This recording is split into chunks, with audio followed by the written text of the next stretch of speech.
जो दुख आपके ऊपर आया, उस दुख के कारण आप यहां आए, वो दुख आपके लिए वरदान हो जाएगा, क्योंकि कुछ दिनों में ज्ञान समझ में आ जाएगा और आपके कांटे से निकलेंगे डेली। अगर सच्ची साधना, सच्ची आत्मा से भक्ति की और नियम ठीक रखे तो आप रोजाना सुखी होगे, ये सत्कर मान लेना। लेकिन हम इस ज्ञान को ठीक से ना समझकर समर्पण नहीं कर पाते भगवान में, हम मन में कोई ना कोई दोष रखते हैं, इस कारण से हम लेट हो जाते हैं।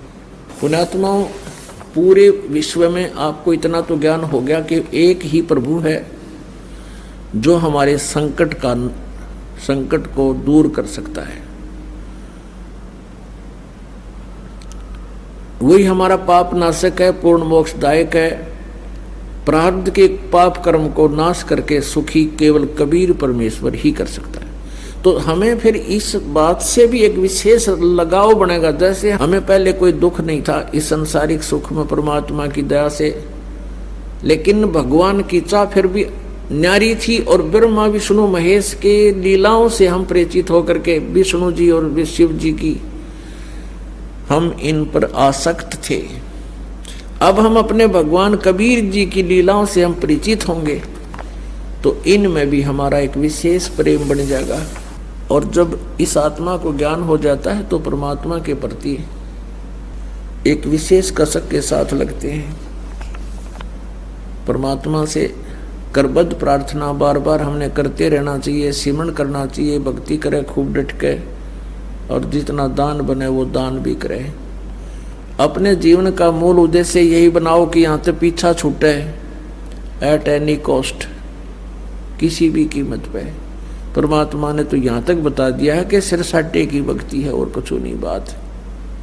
और सिर के साटे पाइए ओगो तलखनाथ, जब लग कहते हैं सिर के साटे जहरी मिले तो भी सस्ता जाने।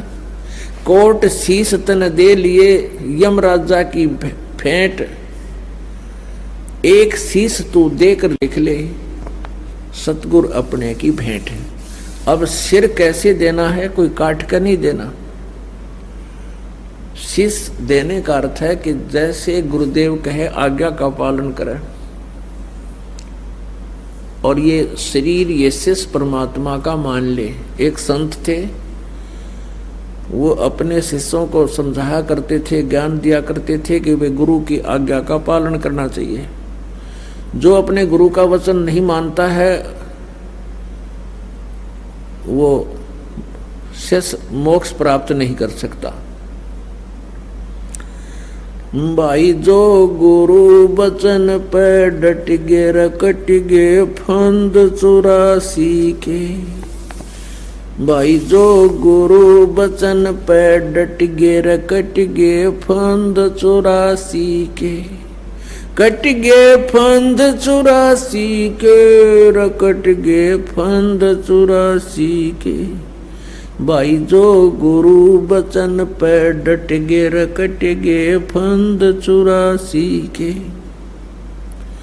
वस्तु मिली ठोड़ की ठोड़, मिट गी मन पापी की दौड़। वस्तु मिली ठोड़ की ठोड़, मिट गे मन पापी की दौड़। ये भरम मिटे मथुरा काशी के, भरम मिटे मथुरा काशी के। भाई जो गुरु वचन पर डट गे रकट गे फंद 84 के।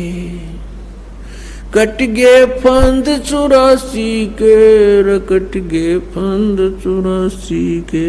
भाई जो गुरु वचन पर डट गे। अब वो गुरुजी अपने शिष्यों को ये दृढ़ किया करता था कि गुरु की आज्ञा का पालन अवश्यमेव करना चाहिए।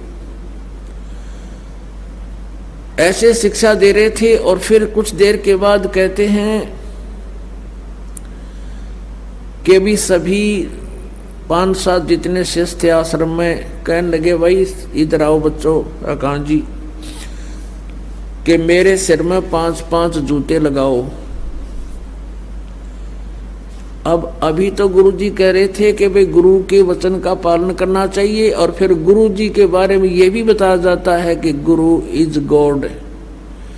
सपोज गुरु इज गॉड, परमात्मा को मूलधन 100 रुपये मानना पड़ता है, गुरुजी को भगवान सपोज करके इस गुरुजी को भगवान मान के हम अपने मोक्ष प्राप्ति वाले इस प्रश्न का हल कर सकते हैं, और इसका कोई विकल्प नहीं। अब भगवान के गुरु के जूते मारे तो मर गया, और ना मारे तो आदेश हो गया। अब सभी सुन्न हो गए, अकाद अच्छे धर्म संकट में फंसे भाई।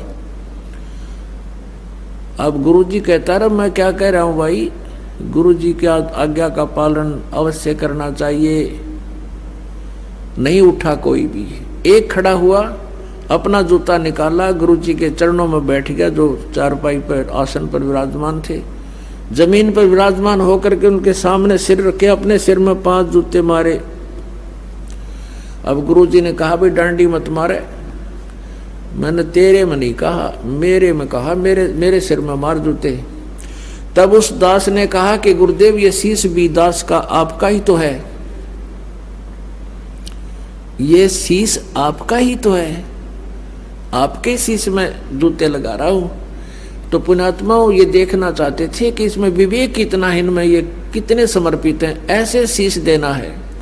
सिर सौंप्या गुरुदेव को, सफल हुआ ये शीश, नित्यानंद इस शीश पर आप बसे जगदीश।